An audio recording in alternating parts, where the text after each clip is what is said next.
नमस्कार, आदाब। आप देख रहे हैं द जस्टिस हिंदी। बिहार चुनाव के पहले चरण की वोटिंग 121 सीटों पर गुरुवार को संपन्न हो गई, मगर पहले चरण के मतदान के दौरान डिप्टी सीएम पर हमला चर्चा का विषय बना रहा। पहले चरण का मतदान देर शाम तक चल रहा था। इसके साथ ही अब दूसरे चरण में होने वाली सीटों के मतदान से पहले एनडीए और इंडिया गठबंधन के नेताओं ने अपने प्रत्याशियों की जीत को सियासी हमले तेज कर दिए हैं। एक तरफ प्रधानमंत्री नरेंद्र मोदी, यूपी के सीएम योगी आदित्यनाथ समेत एनडीए के सीएम और मंत्री हैं, जो कांग्रेस और आरजेडी पर जमकर निशाना साध रहे हैं, तो वहीं दूसरी तरफ राहुल गांधी, अखिलेश यादव, तेजस्वी यादव और प्रियंका गांधी भी अपने अपने अंदाज में जवाबी हमला बोल रहे हैं। अररिया की जनसभा में प्रधानमंत्री नरेंद्र मोदी ने कांग्रेस और आरजेडी पर तीखा वार किया। उन्होंने कहा कि कुछ दिनों पहले मैंने कांग्रेस आरजेडी के झगड़े को उजागर किया था और अब झगड़ा और बढ़ गया है। कांग्रेस ने अपने ही उप मुख्यमंत्री पद के उम्मीदवार को आरजेडी के खिलाफ मोर्चे पर उतार दिया है। अब वही नेता मीडिया में जाकर जंगल राज की सच्चाई बता रहे हैं कि उस दौर में दलितों, महादलितों और अति पिछड़ों पर सबसे ज्यादा अत्याचार हुआ।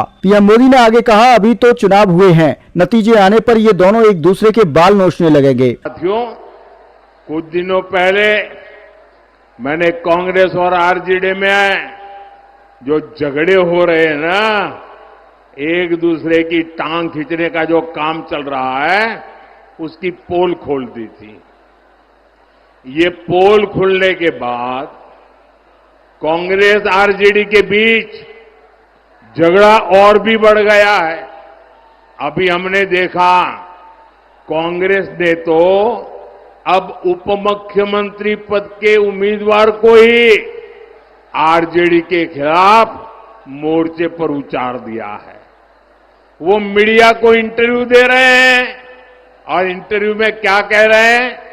वो इंटरव्यू में आरजेडी के जंगल राज की ही कलई खोल रहे हैं। वो कह रहे हैं कि जंगल राज में दलितों, महादलितों और अति पिछड़ों के साथ सबसे अधिक जुल्म हुआ है। साथियों, अभी तो ये शुरुआत है। चुनाव परिणाम आने दीजिए।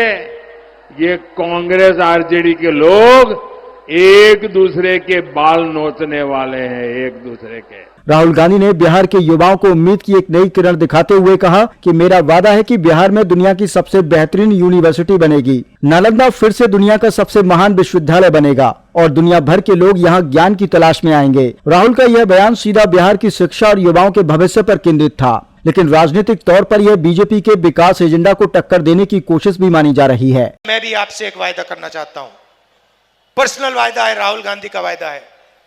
पहले यहां पे नालंदा यूनिवर्सिटी थी।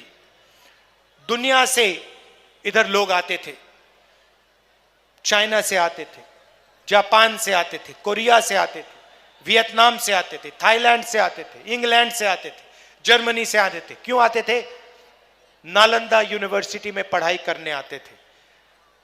बिहार आते थे, बिहार में शिक्षा लेने के लिए आते थे।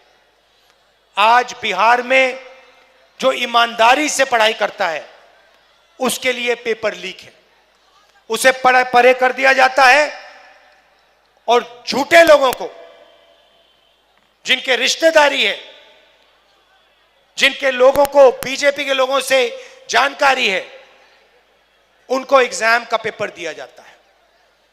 मेरा वायदा है कि जैसे ही दिल्ली में इंडिया गठबंधन की सरकार बनेगी, आप लिख के रख लो, राहुल गांधी और इंडिया गठबंधन की सरकार दुनिया की सबसे बेहतरीन यूनिवर्सिटी बिहार में खोलेगी।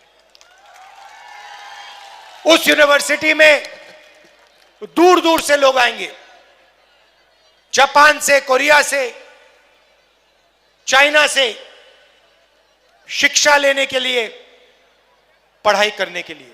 पूर्वी चंपारण में समाजवादी पार्टी के अध्यक्ष अखिलेश यादव ने कहा, जब नया बिहार बनेगा तब नौकरी भी मिलेगी। बिहार के चुनाव से देश में संदेश जा रहा है, आप बिहार बदलो, हम यूपी बदल देंगे। अखिलेश यादव का यह बयान साफ तौर पर दिखाता है कि बिहार का चुनाव अब सिर्फ एक राज्य की राजनीति नहीं रहा, बल्कि राष्ट्रीय संदेश का माध्यम बन गया है। आप सबसे मैं अपील करने आया हूँ कि जब युवा नया पीढ़ी का कोई मुख्यमंत्री बनने जा रहा है, तो उसकी मदद करोगे आप लोग, के नहीं मदद करोगे? और जब नया बिहार बनेगा तब नौकरी मिलेगी। न केवल बिहार के चुनाव से बिहार की राजनीतिक संदेश जाने जा रहा है, बल्कि देश में संदेश जा रहा है। हम तो कह रहे हैं बिहार के लोगों से, आप बिहार बदलो, हम यूपी बदल देंगे। और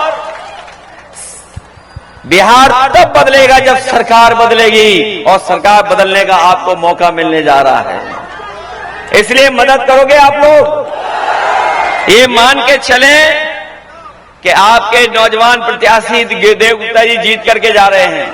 राजद नेता और महागठबंधन के मुख्यमंत्री पद के उम्मीदवार तेजस्वी यादव ने भी पटना में जवाब दिया। उन्होंने कहा कि हमें मिलकर बिहार को नंबर 1 बनाना है। ऐसा बिहार जहां पढ़ाई हो, दवाई हो, कमाई हो, सिंचाई हो, सुनवाई हो और कार्यवाही हो, भ्रष्टाचार और अपराध से मुक्त सरकार हो, जो युवाओं पर लाठी न चलाए और पेपर लीक न करे। हम सब लोगों को मिलकर नंबर 1 बिहार बनाना है, नया बिहार बनाना है, जहां पढ़ाई, दवाई, कमाई, सिंचाई, सुनवाई और कार्रवाई वाली सरकार हो, भ्रष्टाचार, अपराध मुक्त सरकार हो, जो नौजवानों पर लाठियां ना पीटे, पेपर लीक ना हो, ऐसी सरकार चुने। हम तो कहेंगे कि जिसने नौकरियां दी हैं वही नौकरी देगा, उसी को आप लोग जो है मतदान करेगा। वहीं उत्तर प्रदेश के मुख्यमंत्री योगी आदित्यनाथ ने भी बिहार में एक जनसभा के दौरान कहा कि पहले चरण के मतदान ने साबित कर दिया है कि कांग्रेस, आरजेडी और उनके सहयोगियों के लिए बिहार में अब कोई स्थान नहीं बचा है। यानी एक तरफ पीएम मोदी से लेकर सीएम योगी तक एनडीए की तरफ से एकजुट हमला, और दूसरी तरफ राहुल गांधी, तेजस्वी और अखिलेश यादव की साझा कोशिश नया बिहार बनाने की बात। अब साफ है, इस बार बिहार की जंग सिर्फ कुर्सी की नहीं, विकास बनाम व्यवस्था की है। ऐसी ही खबरों के लिए सब्सक्राइब करें द जस्टिस हिंदी को और बेल आइकन दबाएं। कौन वे लोग हैं जिन्होंने बिहार के नौजवानों के सामने पहचान का संकट खड़ा किया? बिहार को, जिसके पास, जहां के नौजवानों के पास अपनी मेधा थी, अपनी प्रतिभा है, दुनिया के अंदर जहां कहीं भी बिहार का नौजवान गया, उस नौजवान ने अपनी बुद्धि से, अपनी मेधा से, अपनी प्रतिभा से, अपनी पहचान से समाज को लाभान्वित किया। लेकिन उस बिहार के सामने पहचान का संकट खड़ा करने वाली आरजेडी और कांग्रेस आज फिर से बिहार के अंदर अपने ठगी का माया जाल फैलाने का प्रयास कर रही है। लेकिन बहनों और भाइयों, हम कह सकते हैं अब कांग्रेस और आरजेडी को अवसर नहीं मिलने वाला है। आज बिहार के अंदर पहले चरण के चुनाव ने साबित कर दिया है कि बहनों और भाइयों, बिहार के अंदर कांग्रेस, आरजेडी और इनके सहयोगियों के लिए कोई स्थान नहीं है। अब तो बिहार के अंदर वही होगा जो बिहार का नौजवान चाहेगा।